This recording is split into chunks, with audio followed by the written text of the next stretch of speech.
Roughing It by Mark Twain. Chapter 31.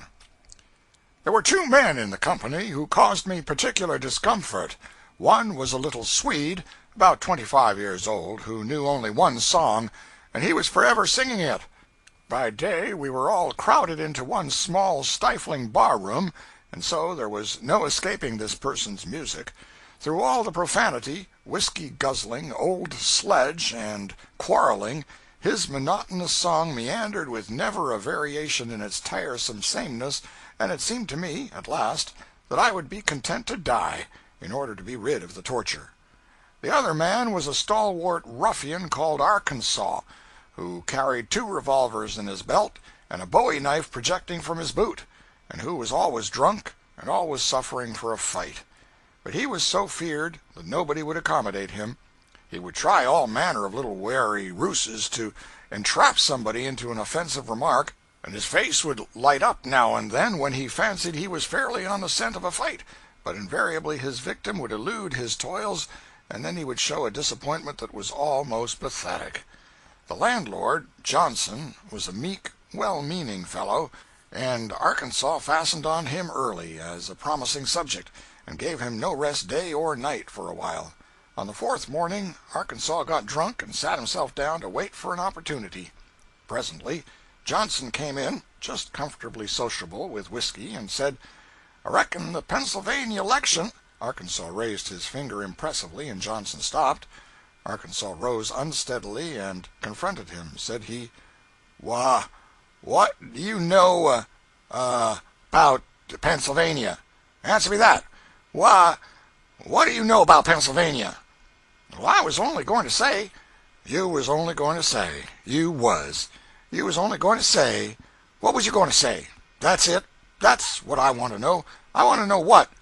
What you know about Pennsylvania, since you're making yourself so free. Answer me that." "Mr. Arkansas, if you'd only let me—" "Who's a-handern you?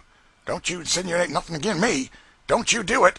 Don't you come in here bulling around and cussing and going on like a lunatic. Don't you do it, 'cause I won't stand it. If that's what you want, out with it. I'm your man. Out with it," said Johnson, backing into a corner, Arkansas following menacingly. "Why, I never said nothing, Mr. Arkansas. You don't give a man no chance. I was only going to say that Pennsylvania was going to have an election next week. That was all. That was everything I was going to say. I wish I may never stir if it wasn't." "Well, then, why didn't you say it? Why'd you come swelling around that way for? Trying to raise trouble?" "Why, I didn't come swelling around, Mr. Arkansas. I'm a liar, am I?" "Great Caesar's ghost!" "Oh, please, Mr. Arkansas, I never meant such a thing as that. I wish I may die if I did. All the boys would tell you that I've always spoke well of you, and respected you more'n any man in the house. Ask Smith. Ain't it so, Smith? Didn't I say no longer ago than last night that for a man that was a gentleman all the time and every way you took him—" "Give me Arkansas?" "I'll leave it to any gentleman here if them warn't the very words I used. Come now, Mr. Arkansas, let's take a drink. Let's shake hands and take a drink. Come on, everybody, it's my treat. Come on, Bill, Tom, Bob, Scotty, come up. I want you all to take a drink with me in Arkansas. Old Arkansas, I call him. Bully old Arkansas. Give me your hand again. Look at him, boys. Just take a look at him. There stands the whitest man in America, and the man that denies it has got to fight me, that's all. Give me that old flipper again." They embraced, with drunken affection on the landlord's part and unresponsive toleration on the part of Arkansas, who, bribed by a drink, was disappointed of his prey once more. But the foolish landlord was so happy to have escaped butchery that he went on talking when he ought to have marched himself out of danger. The consequence was that Arkansas shortly began to glower upon him dangerously, and presently said, "Landlord, will you please make that remark over again, if you please?" "But I was saying to Scotty that my father was uppers of 80 years old when he died." "Was that all that you said?" "Yes, that was all." "Didn't say nothing but that?" "No, nothing." Then an uncomfortable silence. Arkansas played with his glass a moment, lolling on his elbows on the counter. Then he meditatively scratched his left shin with his right boot while the awkward silence continued. But presently he loafed away toward the stove, looking dissatisfied. roughly shouldered 2 or 3 men out of a comfortable position, occupied it himself, gave a sleeping dog a kick that sent him howling under a bench, then spread his long legs and his blanket coat tails apart and proceeded to warm his back. In a little while he fell to grumbling to himself, and soon he slouched back to the bar and said, "Landlord, what's your idea for raking up old personalities and blowing about your father? Ain't this company agreeable to you? Ain't it? If this company ain't agreeable to you, perhaps we'd better leave. Is that your idea? Is that what you're coming at?" "Why, bless your soul, Arkansas, I warn't thinking of such a thing. My father and my mother—" "Landlord, don't crowd a man. Don't do it. If nothing'll do you but a disturbance, out with it like a man. But don't rake up old bygones and fling 'em in the teeth of a passel of people that wants to be peaceable if they could get a chance. What's the matter with you this morning, anyway? I never see a man carry on so." "Arkansas, I really didn't mean no harm, and I won't go on with it if it's unpleasant to you. I reckon my liquor's got into my head, and what with the food and having so many to feed and look out for—" "So that's what's a rankling your heart, is it? You want us to leave, do you? There's too many of us. You want us to pack up and swim, is that it? Come."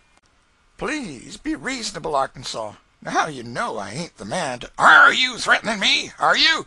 By George, the man don't live that can skeer me. Don't you try to come up that game, my chicken, 'cause I can stand a good deal, but I won't stand that. Come out from behind that bar till I clean you.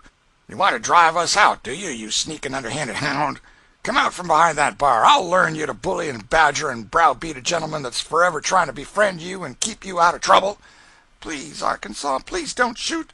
If there's got to be bloodshed—" "Hear that, gentlemen? You hear him talk about bloodshed? So it's blood you want, is it, you raving desperado? You've made up your mind to murder somebody this morning. I knowed it perfectly well. Now, I'm the man, am I? It's me you're going to murder, is it? But you can't do it 'thout I get one chance first, you thieving, black-hearted, white-livered son of a nigger. Draw your weepon." With that, Arkansas began to shoot, and the landlord to clamber over benches, men, and every sort of obstacle in a frantic desire to escape. In the midst of the wild hubbub, the landlord crashed through a glass door, and as Arkansas charged after him, the landlord's wife suddenly appeared in the doorway and confronted the desperado with a pair of scissors. Her fury was magnificent. With head erect and flashing eyes, she stood a moment and then advanced, with her weapon raised. The astonished ruffian hesitated, and then fell back a step. She followed. She backed him step by step into the middle of the barroom, and then, while the wondering crowd closed up and gazed, she gave him such another tongue-lashing as never a cowed and shame-faced braggart got before, perhaps. As she finished and retired victorious, a roar of applause shook the house, and every man ordered drinks for the crowd in one and the same breath. The lesson was entirely sufficient. The reign of terror was over, and the Arkansas domination broken for good. During the rest of the season of island captivity there was one man who sat apart in a state of permanent humiliation, never mixing in any quarrel or uttering a boast, and never resenting the insults the once cringing crew now constantly leveled at him. And that man was Arkansas. By the 5th or 6th morning the waters had subsided from the land, but the stream in the old river bed was still high and swift, and there was no possibility of crossing it. On the 8th it was still too high for an entirely safe passage, but life in the inn had become next to insupportable by reason of the dirt, drunkenness, fighting, etc., and so we made an effort to get away. In the midst of a heavy snowstorm we embarked in a canoe, taking our saddles aboard and towing our horses after us by their halters. The Prussian, Ollendorf, was in the bow with a paddle. Ballou paddled in the middle, and I sat in the stern holding the halters. When the horses lost their footing and began to swim, Ollendorf got frightened, for there was great danger that the horses would make our aim uncertain, and it was plain that if we failed to land at a certain spot the current would throw us off and almost surely cast us into the main Carson, which was a boiling torrent now. Such a catastrophe would be death in all probability, for we would be swept to sea in the sink or overturned and drowned. We warned Ollendorf to keep his wits about him and handle himself carefully, but it was useless. The moment the bow touched the bank, he made a spring, and the canoe whirled upside down in 10-foot water. Ollendorf seized some brush and dragged himself ashore, but Ballou and I had to swim for it, encumbered with our overcoats. But we held on to the canoe, and although we were washed down nearly to Carson, we managed to push the boat ashore and make a safe landing. We were cold and water-soaked, but safe. The horses made a landing too, but our saddles were gone, of course.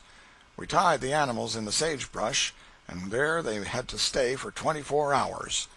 We bailed out the canoe and ferried over some food and blankets for them, but we slept one more night in the inn before making another venture on our journey. The next morning it was still snowing furiously when we got away with our new stock of saddles and accoutrements. We mounted and started. The snow lay so deep on the ground that there was no sign of a road perceptible, and the snowfall was so thick that we could not see more than 100 yards ahead, else we could have guided our course by the mountain ranges. The case looked dubious, but Ollendorf said his instinct was as sensitive as any compass, and that he could strike a bee line for Carson City and never diverge from it. He said that if he were to straggle a single point out of the true line, his instinct would assail him like an outraged conscience.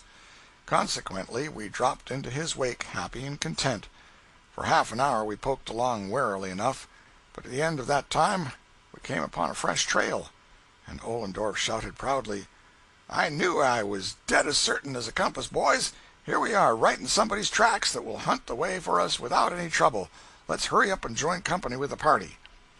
So we put the horses into as much of a trot as the deep snow would allow, and before long it was evident that we were gaining on our predecessors, for the tracks grew more distinct. We hurried along, and at the end of an hour the tracks looked still newer and fresher.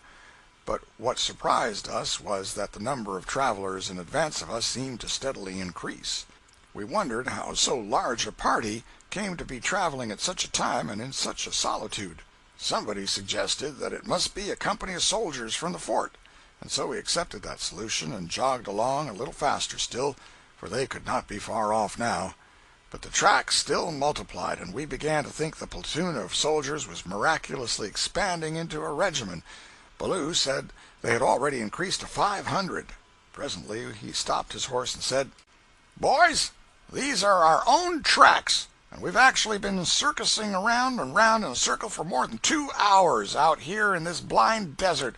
By George, this is perfectly hydraulic." Then the old man waxed wroth and abusive. He called Ollendorf all manner of hard names, said he never saw such a lurid fool as he was, and ended with a peculiarly venomous opinion that he did not know as much as a logarithm. We certainly had been following our own tracks. Ollendorf and his mental compass were in disgrace from that moment. After all our hard travel, here we were on the bank of the stream again, with the inn beyond dimly outlined through the driving snowfall. While we were considering what to do, the young Swede landed from the canoe and took his pedestrian way Carsonwards, singing his same tiresome song about his sister and his brother and the child in the grave with its mother, and in a short minute faded and disappeared in the white oblivion. He was never heard of again. He no doubt got bewildered and lost, and fatigue delivered him over to sleep, and sleep betrayed him to death. Possibly he followed our treacherous tracks till he became exhausted and dropped. Presently the overland stage forded the now fast-receding stream and started toward Carson on its first trip since the flood came.